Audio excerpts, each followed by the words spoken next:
Thanks for watching live or listening back to this show from Teachers Talk Radio. You can catch up with all our shows by visiting our YouTube channel or by listening back at ttradio.org. Don't forget to like and subscribe to enjoy more live education conversation from TTR. We hope you enjoy this show.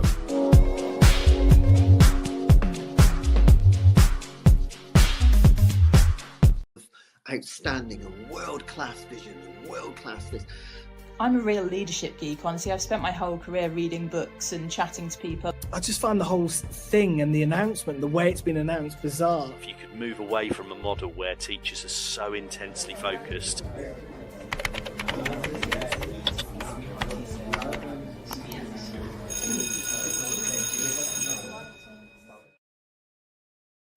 Hello, everybody. Hello. How are we all? Enjoying We are tired for having a long weekend. That's what we are. It's an extra day to do nothing. Yeah. Although mine was quite busy. We had friends up from London. They left this morning, so it's been very busy. And then today I've done a mixture of work and nothing. So very tired. Nothing sounds like a teacher's bank holiday, right? Pretty much, yeah. But I've had this weird. Basically, I apologize in advance if there's a lot of sniffling or coughing or sneezing, because I never in my life had hay fever, but this like faucet that's running in my face isn't turning off, and I don't think it's an illness because it's been going on too long, and I don't really know what it is, but it's I think it's draining me, whatever it is. Yeah. Rae's cat makes an appearance early on in the show. Your cats usually come on later. Yeah, he's feeling lively, that one. Very good, very good. I feel like you look very professional. Oh, sorry, say that again. You look very professional, and I just realized I look like I'm sitting in a cardboard box. You do, but I'm hardly professional. There's a rainbow and dolphins on my jumper. It's not teacher workwear. Teacher fashion. Bank holiday teacher fashion. Yeah, for sure. So I just said, like, before we went live, I feel like we haven't been on for ages. Yeah, I was gonna say that today's like the first day in what feels like forever that we're actually speaking. So we had like the Easter holidays for 2 weeks, and then we were last Monday. Yeah, it's been a while. Thanks for listening. If you're listening, I think how was your Easter holiday? Let's start with the Easter holidays. How was your holiday? Yeah, we went to Riga, so I've been to Latvia now, which is interesting. Nice. And it's a great city. I had no expectations. I just went wherever Ryanair was having a sale, and there was a spa hotel. So I had no expectations for it. I was like, this is just going to be a nice 4 days away. And it's beautiful. The old town's gorgeous, and people are really nice, and there are cats everywhere. And there are cats there.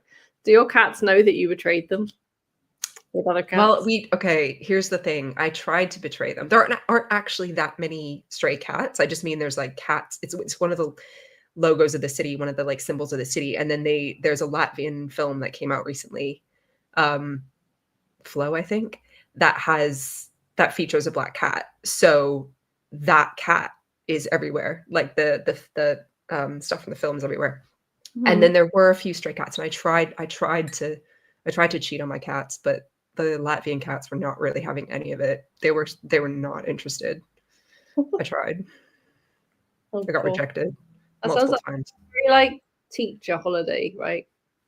Because we're always like, oh, where can we go that's cheap? Because we're always on holiday at the most expensive times. Like, where's cheap to go? Well, the whole country is on holiday, and I want to leave the country. Where can I go? Anywhere. Anywhere. It was good though. What have you been up to? Nothing. Well, we went to Spain for the Easter holidays. We went to Malaga, Marbella. I went a year ago, so I've kind of been to that area before. I must say, the weather was a little bit too English for me. Sorry if you're listening from Rainy. Spain. We apologise. We don't mean to offend you. We are English. Ish. Well, you live in England now, and I'm from England. Well, I'm not from England, but I live. I'm from England, kind of. I do when I'm talking to the kids and I'm talking about this country, or I'm talking about British history, I'm talking about Britain. I always say we and us, like I include myself in this. So I talk about like our laws and our history and I feel like all those things. So I feel like as a teacher, like when I go on holiday, I want to go somewhere warm. I don't know. And it's problematic because most of the year you have to go far to get heat. Very nice gift. If you're listening to this, the fact, or not watching, Yes. there's a tail sharing the screen with me right now. We'll do some captions. Let's caption the action. Yeah, you're right. If you're listening, sorry, I have to embrace him, or he's just going to kick off if I push him off me. So this is how it is now.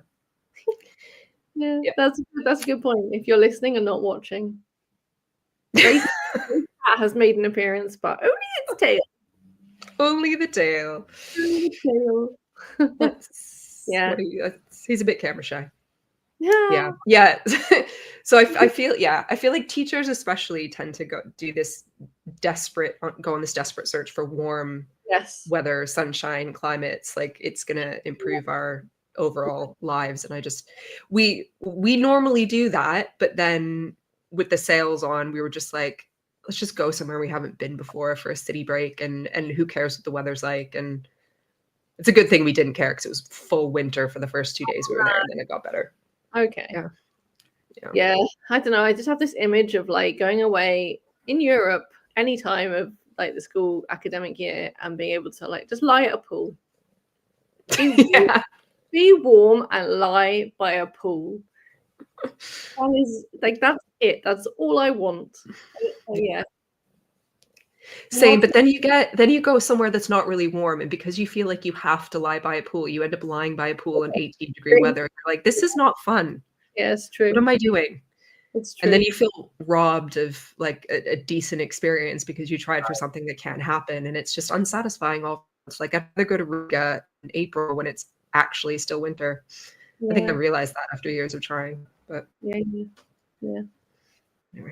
Yeah, you've got to like open your wallet a little more, I think, if you want heat in the school holidays. Yeah, definitely. But yeah, well, welcome to the show. If you're listening, we hope you're enjoying your bank holiday.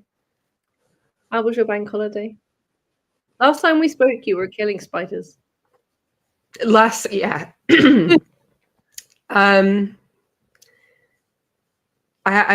had less of a stressful holiday this time, and we were stressed out spiders. Yeah, we spoke like animals in classrooms. Yeah. We talked about animals in classrooms. I don't even remember what we were supposed to be talking about, but it was basically just all the times our classrooms have been infiltrated by bugs. And what has been brought to my attention since that show, actually, because I've had a couple of messages from people that I went to school with in the Bahamas, or that taught me in the Bahamas, my former teachers, and they were like, what about the Bahamian bugs? Why didn't you talk about this? And I'm like, because I didn't want to go there.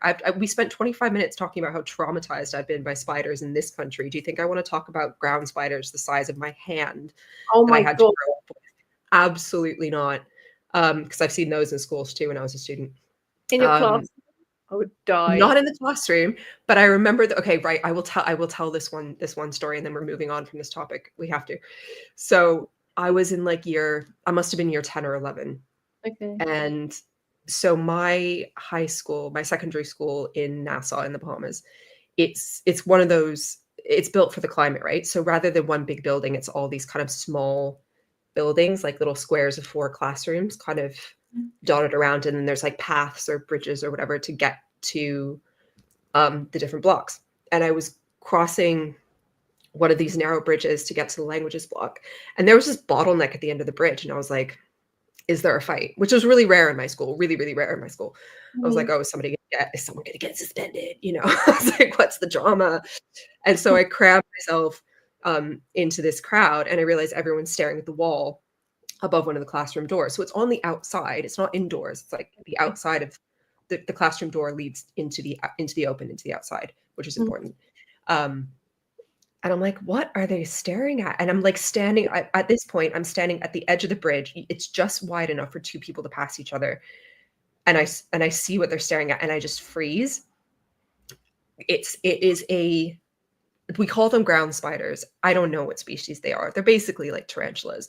And they are, I'm not kidding. No. They're No, like grown. They're the size of your face.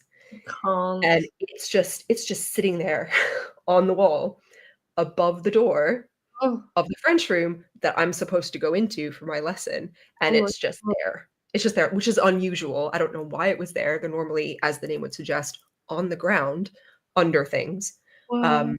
But it was just on the wall. So this like basically tarantula the size of my head was on the wall above my French room, and I froze, and I'm blocking the entire bridge now. Like people are literally pushing past me, apparently.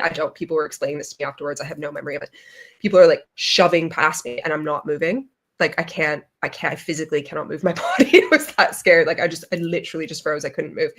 And one of the Spanish teachers had to come around and like physically move me, like escort me, because I couldn't move my body into one of the Spanish rooms and like calm me down. And then I was hyperventilating, and it was one of the first panic attacks I remember having. But yeah, it was not fun.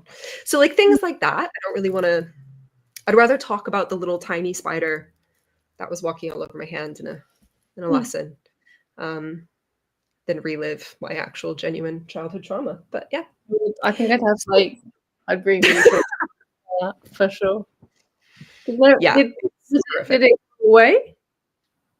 I don't know what happened to it. I have no idea what happened to it. I wouldn't go anywhere near there. I had to go, and I remember I wouldn't go in the French lesson because there were two doors. There was the one door, and then there was one around the side. But I was like, I'm not going in that room because it's just outside the room. I'm not going in there. So I didn't go in that lesson.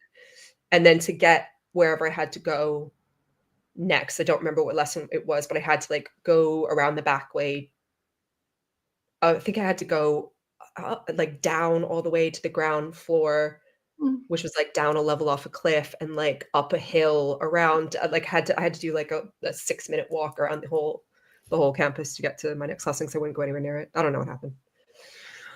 I would have died. Sorry? I would have died. Yeah, well, I felt like I did. I was like, I would have been the same. How did everyone else just walk into the lesson? No idea. I don't know. Oh my god! I would no idea. Exactly the same as you. Yeah, and that's one time of a few that I've seen them in schools and around my house. So yeah, so we don't talk about Bahamian bugs in your house. No, not in my house. I've never seen one in my house. I've seen one in other people's houses, but not in my house. Yeah. Oh my god, I would die. There's a school. It's like an international school in the Bahamas, and I don't know who it is, but they like come up a lot with jobs, and I'm always like, now I'm like, no, thank you, no. It's probably King's. Yeah, that's not my one, because that school that's probably coming up a lot is newer. Okay. It wasn't even there when I lived there when I was a student. No, mine was a different one, like the other end of the island. But yeah, they're everywhere. They're everywhere. I would not die. No, can't. I can't. But you don't. I guess it's kind of like we're still talking. Oh my god, we're talking about this again. Okay, right. This has to be brief. I feel like it's like Australia. Like people go on weeks, months long holidays, trips to Australia, and don't see anything that any kind of spider, scorpion, weird, whatever other deadly things they have in that country. Whereas some people go, luck of the draw, they're like surrounded by huntsmen and scary things immediately, like on day 2. So I think it's kind of the same thing. Yeah, it's the same. It's yeah, it just depends on where you are and how unlucky you are, I guess. But well, I wouldn't say don't go. I'd say maybe like the next time an international job comes up, just like do your research about how common bugs are. But yeah. Research the insect population of the country you are going to. Yeah. Thank Yeah, and thankfully. maybe ask, okay, so you know how when you're considering applying for a job at a school, and the best thing to do is talk to staff who are there who don't have a vested interest in swinging it either way, who are just actually going to be honest. Tell you That's what, the yeah. best insight into a school. When you're if you get the chance to do that, because it's obviously not everyone can do that all the time, but if you're talking to current staff members or recent staff members and getting their honest opinion about a school, just ask about bugs as well. Just like, do you ever see any tarantulas Oh my on the side of the goodness. language block? In an interview, do you have any other questions about the school? Yes. Bugs are in the building because that's a deal breaker for me. Yeah. What is your pest control situation? Show me your policy. Yeah. You have pest control managers in SLT. Can you imagine? I lead. I'm the English lead, and yes, what are you? I'm the pest control lead. Oh my god! If they gave that to me, I'd be like, no, thank you. I'll pay you for me to not do that job. No, thank you. Thank you. It's worth asking. Yeah. Yeah. Anyway, no more spiders. So, what are we actually discussing? It's related. See, we always do this. We always kind of make it relevant and then continue to get distracted for another half an hour. Yeah. By teacher. So, yeah. So being the new guy or the new girl or the new person in a school, starting a new school. Yes. So your situation is at the minute. Is interesting. Do you want to provide a little York Notes version of where you're at with new schools? I don't know what York Notes are. What are York Notes? Notes?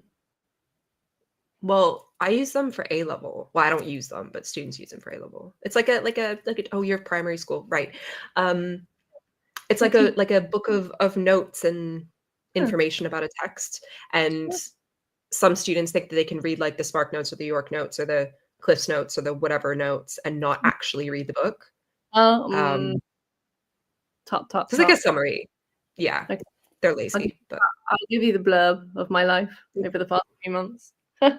So this is my cardboard box background, and I have had different backgrounds over the past few weeks. So I moved to France, I moved to Paris, and I have a job at an international school in Paris. So I am the newbie. And it so we decided to talk about being a newbie in school and what is it like and how do you fit in, maybe some tips even from if you're listening. Thank you for listening. If you're a newbie, we've all been newbies, so what are your top tips? Now I haven't started yet. I'm starting soon, but it's not a tip, it's just something it's a bit of a joke, but it's kind of something that I've always done, and I feel you have to make friendships with certain people in the school, and I find there are 3 people that you should buddy up to, become friends with. Be nice to, because you're gonna need them, right? The caretaker. Yep. Whoever works in the kitchen. And the people in the office. Yeah. And your TA. Yeah, of course, your assistant, and there are other people, but people of outside of the classroom. Yeah.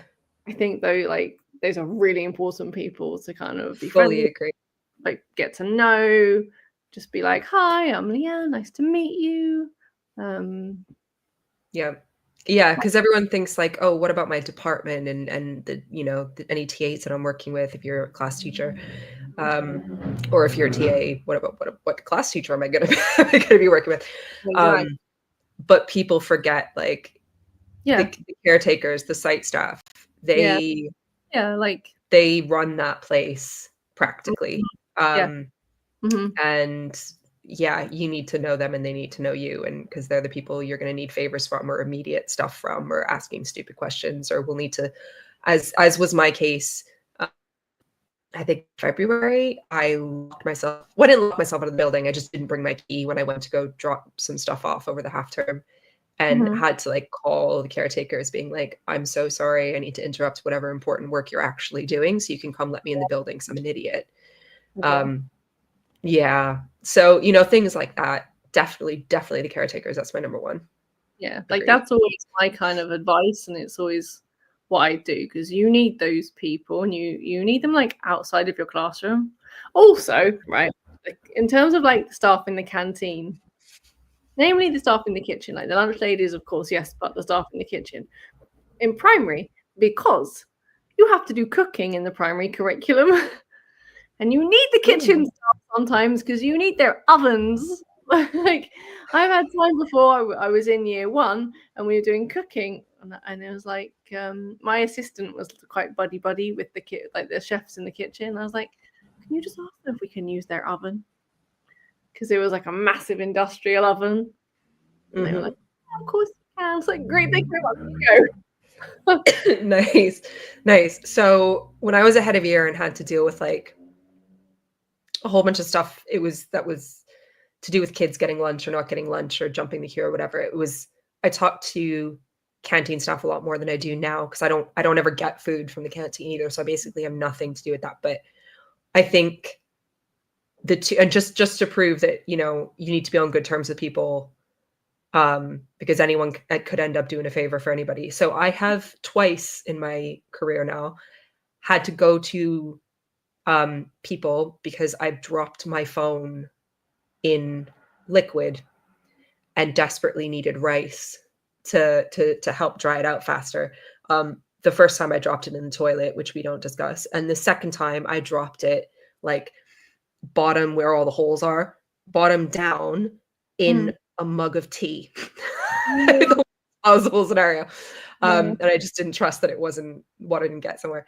And the first time I got some from the food tech room, and the second time I went to the they didn't have any, and I went to the canteen being like, please, do you have any rice? Do you have any rice? And they're looking at me like I was a moron, but they got me some rice, and my phone was okay both times. But yeah. You never know.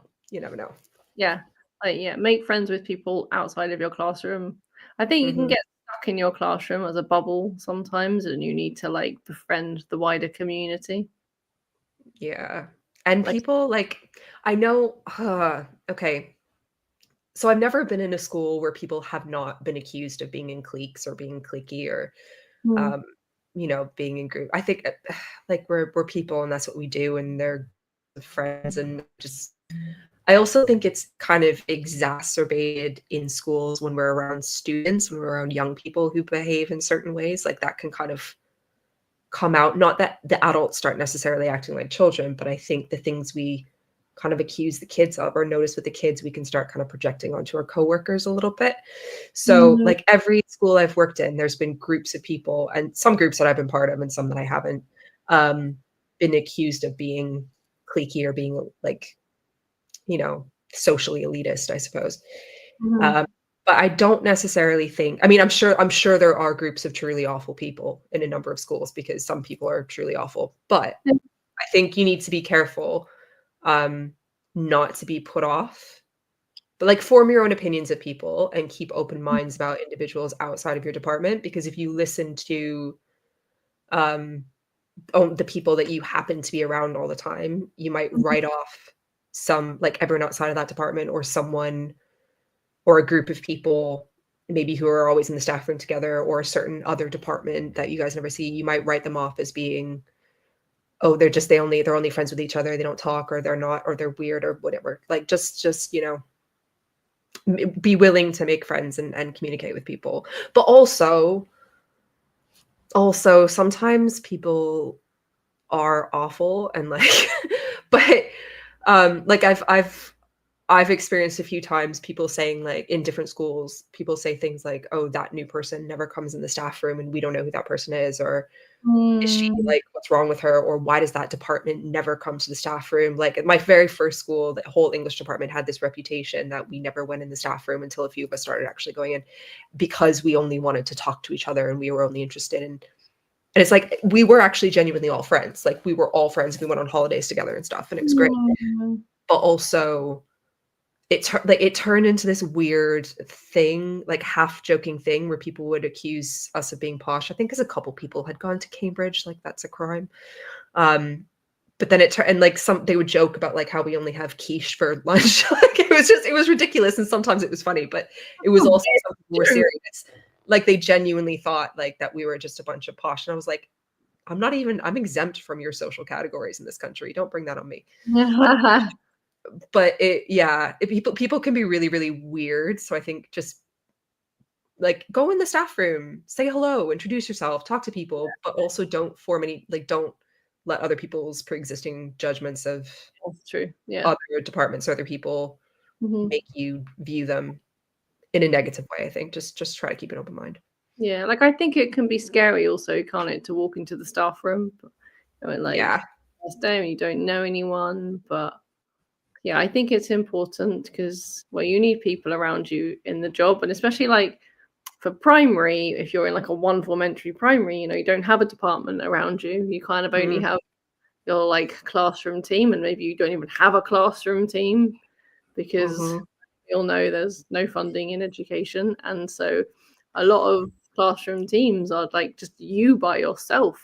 And even for your like sanity, you need at lunchtime, I think, like a little bit of banter, bit of like chit chat, like split your lunch, do marking for maybe half your lunch, go into the staff room. I think even if you like walk in and just get a cup of tea,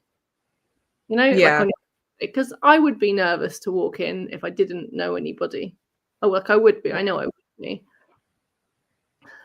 But it could be really intimidating, and I think some people, and that can, I think, in a way, be a good thing for some people, because it's easy to put people. How am I supposed to say this without saying don't be yourself or like dull and shine?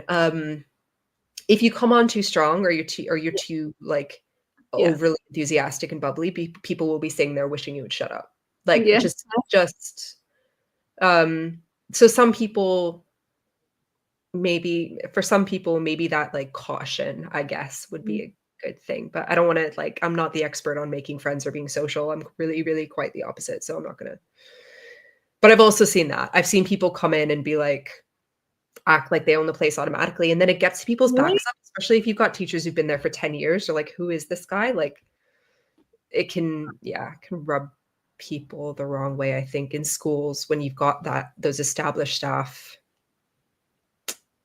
Sometimes I don't know, because I also feel like if you're the kind of person that's going to judge somebody for being enthusiastic, maybe take a look at yourself. But people are weird. Yes.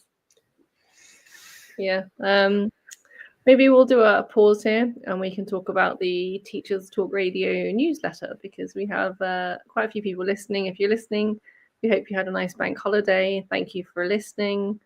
If you have any like newbie tips, please put them in the comments. You can type them in the comments and we can read your comments and we can put them up on the screen.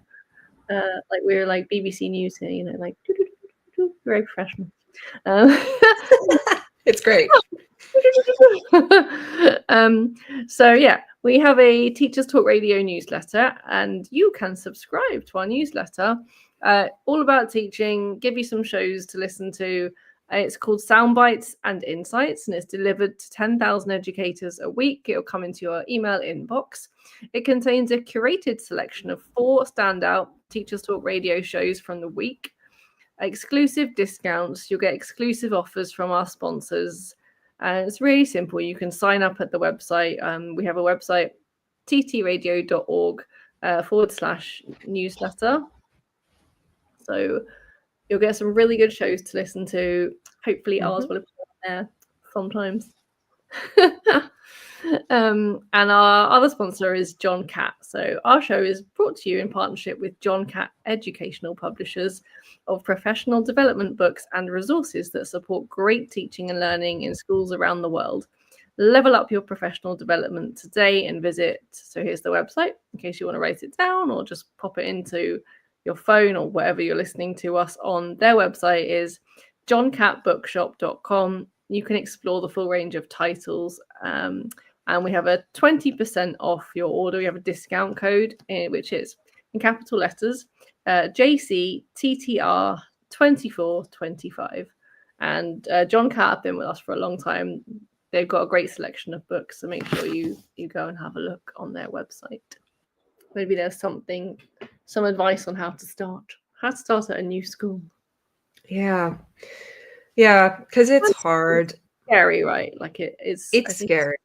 When you know, not only do you not know people and you have to deal with the whole like social side of things, it is hard, yeah, because teaching's quite social in a way. Not social, but it is social. Because when I moved countries, I was like, I don't have any friends, but actually, like, thankfully, because of the way the profession is, I feel like you make a community. You find like communities within teaching. Because it's a profession. You like find friends, communities within the job, which I don't think you find in like every other job. No, definitely not. Definitely not. Offices might go for drinks on like a Friday night, but then they'll be like, "Okay, bye, see you Monday."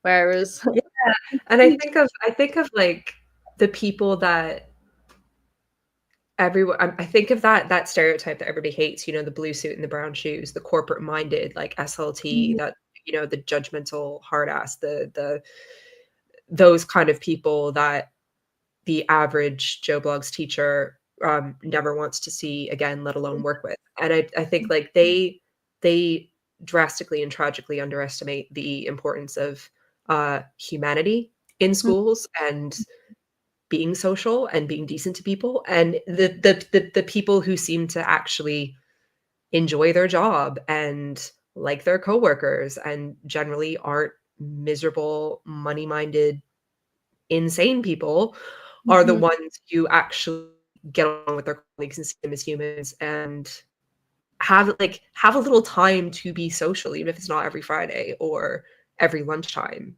I think it's really, if you treat teaching like I actually think we need to treat it more like I'm going to work, I'm coming home, and I'm not thinking about my job. I think we need to do more of that. But if you treat it as I'm going to work and these are my colleagues, these are not my friends, and you have that hard line from the get, I feel like you're going to find it really, really difficult to ever feel successful or feel satisfied from that job. It's just not that kind of a place unless you want to work for a bunch of corporate-minded machines. I think, and I've been there, and it's not fun, and no one's happy, let alone the children. So it's not right. I think school has to be a friendly place, and that comes from staff. So like if you kind of show just like a friendly face from day one, people will notice it. Yeah, because I noticed that at my interview for my current school, because my number one thing was I'm never working for that type of person again, ever. And if I had any sense of it, if I even suspected, if I even saw a man in blue suit and brown shoes, I was going to literally say, thank you for your time, but this isn't for me. I'm not going to waste any more of it. But I didn't. Everyone was warm and friendly and genuine and human. That's nice. And I feel like for all of my school's flaws, because everywhere is flawed, that's what keeps people there, and that's the core of the goodness of it, I think. So it is so important. So like, even if you're not the most social person, just try. Just try. So I feel like that's like coping strategies for like fitting into the community. But then like when I start new schools, I kind of worry about like the admin side of the job. Yeah. And I remember, I'll never forget, I think it was like my first teaching job. I had just started, how he had just had this like meeting about assessment data, and I just like got to the end of the meeting, and honestly I felt like crying because I just did not have a clue. Like I didn't understand what they were talking about. I mean, like I was an NQT, like just an NQT. It was like September, like first inset. I was like, I don't understand what they're talking about. Like, what am I going to do? All this assessment data, and assessments like so big in education. And I just was like, I had like wasn't like the verge of tears. Yeah. I It think is overwhelming though. But Yeah. not just for an NQT. Like, you go to a new school and there's, no Yeah. matter what their kind of, whatever pre-meetings you have or whatever their on staff is, like ahead of first day, you're going to go through those first few days, which are always inset days, and the amount of information that you're confronted with, almost all of which is totally new systems, new platforms, new grading, new people, new timetables, just new everything. It can be terrifying, and I've learned to just not get panicked by that. Just, I can sit there and think like, this feels awful, and I'm not going to remember 95% of it. I will take notes of things that I think are important, because I don't even know what I should be taking notes on right now. I'm going to take notes that I think I should take, particularly things I can like ask specific people about later.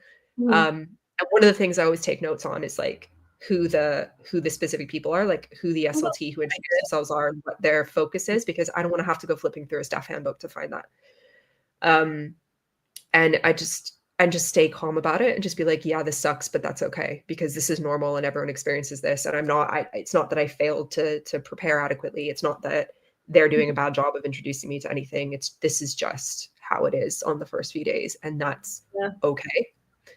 And as long as you have a team and like a head of department or a line manager that's going to support you in that and be helpful, which most people try to do, then it's okay, because it is something that everybody goes through. And sensible schools, I've only worked in one or been set foot in one where it wasn't like this. Sensible schools with sensible people do not expect you to be able to hit the ground running when literally everything around you is new. Yeah. So just stay calm. Yeah. That's a good point. Write down who is who, and then you know who to ask your questions to. But I also think that in those like insets or, like induction days, you take on a lot of information. And a lot of the time, the information is not about teaching. It's all the stuff that surrounds teaching. So I think that you should just like go easy on yourself, and for the first week or so, just like teach. Just as long as you're teaching, teach the lessons that you want to teach. Get to know the kids, and if you can do those two things for the first week, first 2 weeks, first month even, then I feel like it's like a good place to start. I don't think you can do everything in your first week. No. You can't learn everything in your first week, can't do everything in your first week. So like, don't expect yourself to be able to do that. And it's a bit cliche, because I feel like people are always like, just get to know your children. And I feel like have lessons planned, teach lessons, and enjoy teaching the lessons. And I feel like that's enough for the first week. Yeah, and in some schools, it's a real accomplishment for you to be where you're supposed to be when you're supposed to be there, and not have like got the timings wrong or let a class out 15 minutes early because you listened to the wrong bell, or I've done that, or like forgot you're on break duty. Like it's just focus on the basics first. I remember like starting high school, the first week in high school, and I just remember like we used to just follow each other around from lesson to lesson, because just didn't know where you were going. I mean, like in primary, it's different, because it's like this is your classroom and you stay there. So I feel like in terms of that in primary, there's a little bit more security in that. Yeah. For your worries and your anxiety, you don't move from classroom to classroom. You just stay where you are. But I feel like if you miss something in your first week and it doesn't maybe like affect the children, it's like I don't know what it might be, then you need SLT that are going to be like, it's okay, it's your first week, you're settling in. This is the thing, right? For everything I've said about just like, and we've said about taking it easy on yourself, and I've said about staying calm, it is okay. the first few weeks is when you need to be looking for red flags that you might not have already picked up on. And I know this from personal experience, and I've heard so many stories from other teachers as well. Yeah. I don't mean the red flag, like if you're the one who makes mistakes, that's fine. If things are, you haven't adjusted to the system, or you forgot to register, or you can't log into something, it's okay. What you need to watch for, and I wish I knew this a few years ago, is how the senior staff, your line managers, SLT, respond to you not being an immediate expert in the systems of that particular institution.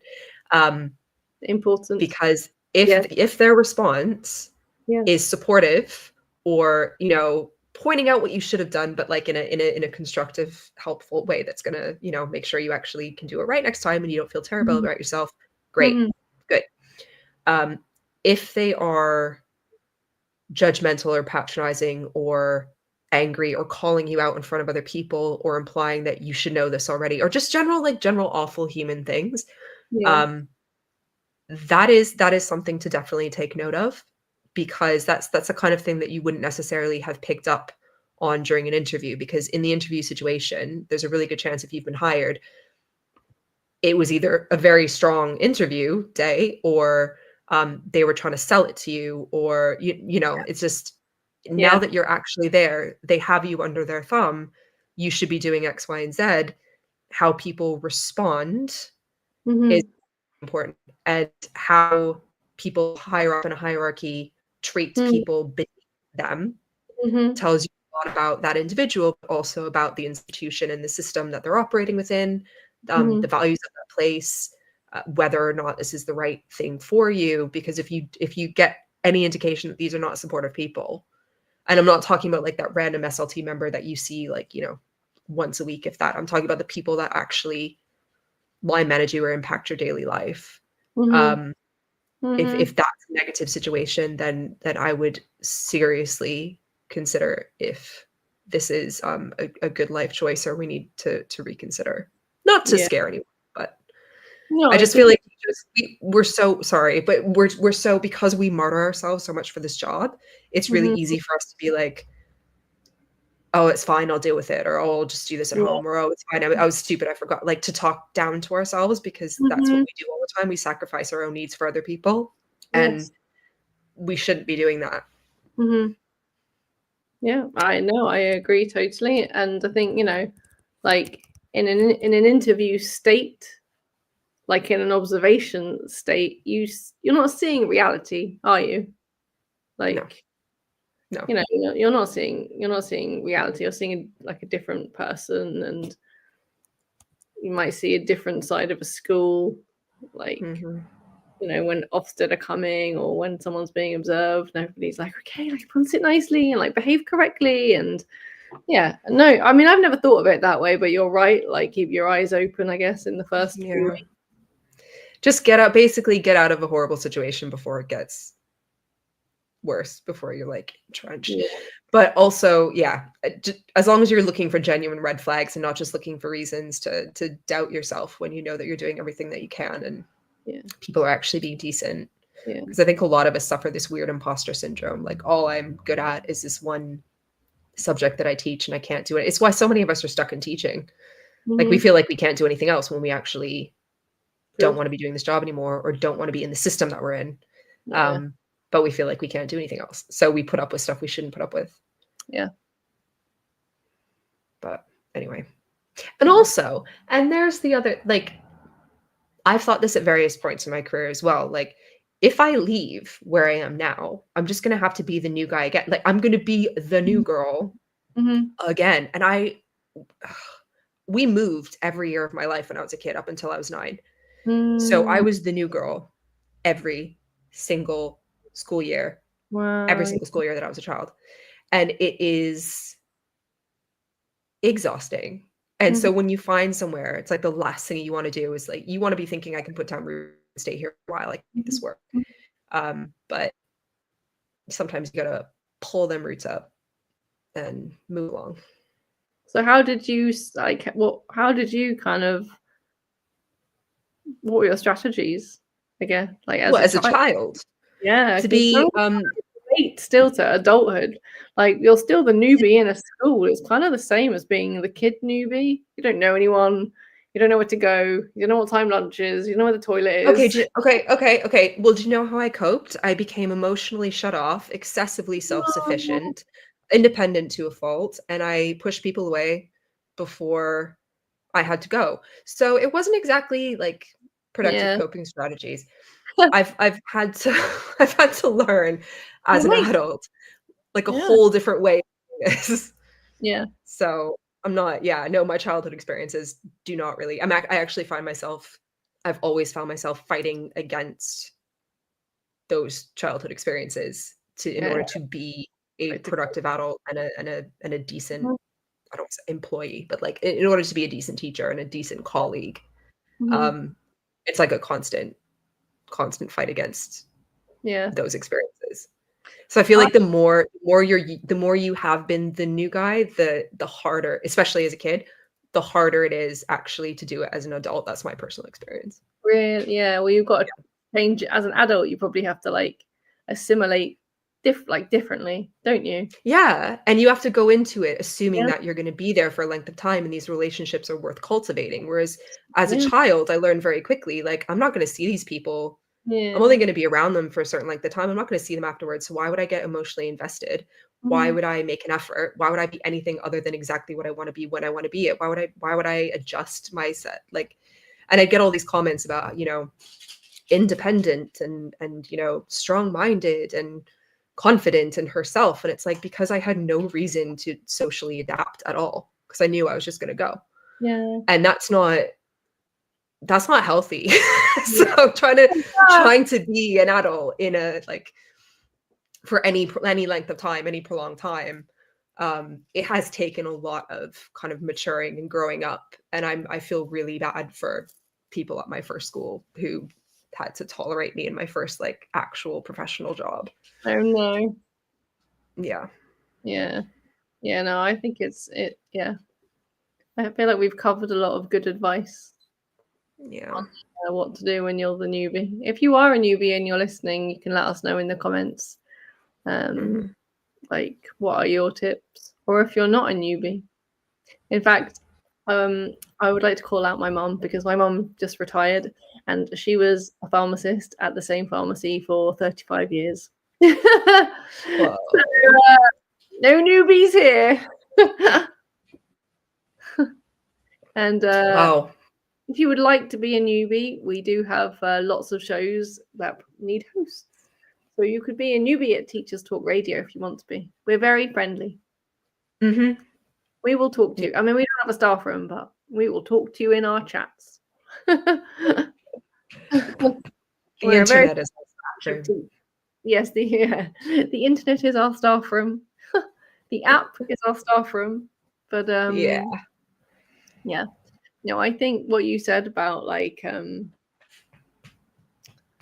just like get to know the staff. Don't be hard on yourself. Look out for red flags. Like, don't be scared. I would be scared probably to look out for red flags. Like you said, I'd be like, oh, no, it's fine. Because I've just started the new job. I went through the interview process. Interview lessons are possibly the hardest thing to do. Oh my God. It's horrible. It's horrible. I think you go through a lot to get into these teaching positions, and then you get into them when you're just like, no, it's fine. Like, it's okay. I don't like that's okay. That won't happen again to me. But actually, but it does. Yeah. If it happens once, it'll happen again. Just you can see a culture very quickly. Yeah. Like, which is why like talking to people beforehand is really important about the school and like how what the timetable's like and what it's like to live that day to day and how staff are treated, those kinds of things, rather than listening to people's individual biased opinions about other individuals. But getting a sense of like the general daily existence of the place is really important. And the students as well, to be fair. Oh, and I meant to say this earlier. I've known two separate people who've done this on their first day, written down in a notebook or a planner or whatever they have, every single password for every single account That is true. and then it's gone missing. God. Don't do that. Like, don't do that. Put them on your phone, in a notes app on your phone, because your phone's locked. And no one's gonna access it. But like, you will get GDPR'd. Like, don't That's write so everything down. Yeah. It's so bad. It defeats the object of a password, by the way. Yeah. Yeah, don't do it. So I have advice in terms of that. At my last school, was part of a trust, and I literally, like, when I started, every single day for like 2 weeks, I was getting like login emails, like log into this, log into this, log into this, here's that login, and here's this website. Like, I can't deal with this all now. So here is my advice. When you start, when you get your emails set up, make a folder in your emails called logins. And don't even click on the email. If you see an email, and it's if you see an email and it's like register for this website, log into this website, don't read it at like 8:30 in the morning, because you're never going to do anything about it at 8:30. And are you going to do something? You're going to start logging into like the website that you use to plan a trip, are you? You're not. So don't read it, leave it unread, move it into your logins folder, and at the end of the day, 2 weeks in, Thursday evening, Wednesday afternoon in PPA, open up that folder and start going into those logins and setting it up, because you're not going to do it at 8 in the morning on Monday. That's such a good idea. I wish I had a separate login folder. I think I might actually go create one now. But one of the first things I do, I'm not kidding. One of the first things I do on the first, actually, I try and do this before. If I have login, if I have access to my email account before the first day, I'll do it before. If not, I'll do it on the first day. Okay. I have folders for everything. So and sometimes it's really like when I was a head of year, there would be a few different folders for my year group. If you had a form, when I had a forum, it was like a folder for my forum. And then it's literally just like English department, school this, miscellaneous, which includes like personal stuff that for various reasons sometimes you have to deal with, even though you shouldn't. And I set up the folders, and then anything that comes through from day dot, the first day, gets, if I deal with it, if I've read it, no action needed, it goes straight in the file. If I've read it and I haven't dealt with it yet, it stays in my inbox. So like my inbox is my to-do list, and then everything is filed away from the very, very, very first day. Like, I don't know, I can probably count on one hand the number of regular teachers. I think SLT have to do stuff like that, or they'll go insane, most of them. But like classroom teachers, we're way too lax with the inbox, and I'm tired of people telling me they miss my email. Like, just use the folders. Like, just use the folders. Yeah. Use the folders. I do a lot of like NQTs where there's just like email, and I'm like, what are you doing? No. Your inbox, the best feeling is an empty inbox. Yep. And it's so simple. It's so simple. Drag and drop, people, drag and drop. But I feel then you're organized like from the first day, and no one's gonna judge you if they see over your shoulder. Yeah. Because I judge people. It's like my inbox is empty. On that. Not judge me. Good for you, Lianne. I would expect nothing. Thanks. I think they don't teach you that, right? As a teacher, they don't teach you to manage an inbox. That's like a business skill. So if you're like Bachelor of Education straight into the classroom, how would you know how to manage an inbox?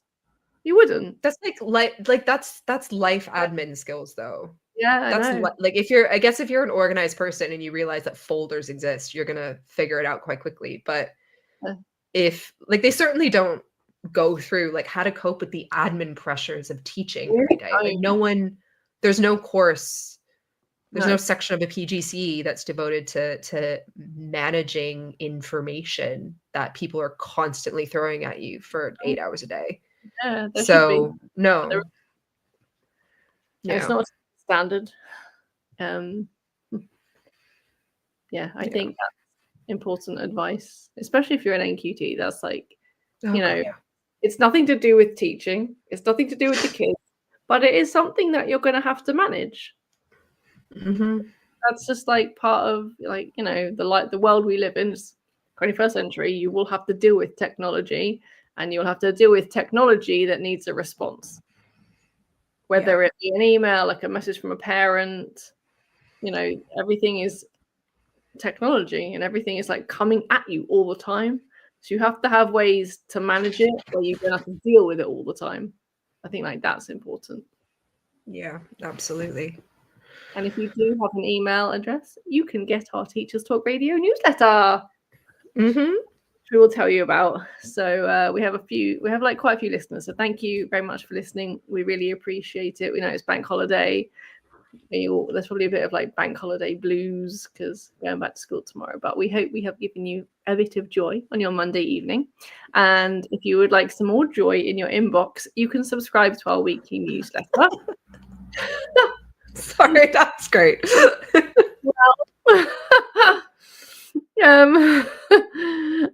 I teach the little children. I have to come up with a few like snippets, Even if I amuse myself. So the newsletter is called Sound Bites and Insights, and it's delivered to 10,000 educators weekly. It will contain a curated selection of 4 standout Teachers Talk Radio shows from the week, exclusive discounts and exclusive offers from our sponsors. You can sign up on our website at ttradio.org/newsletter. We also have John Catt, and our show is brought to you in partnership with John Catt, who are educational publishers of professional development books and resources that support great teaching and learning in schools around the world. You can level up your professional development today and visit johncattbookshop.com to explore the full range of titles. Use the code, and it's capital letters, JCTTR2425 for 20% off your order. I realized in lockdown that I use my hands a lot. I'm sorry. So do I. Okay, good.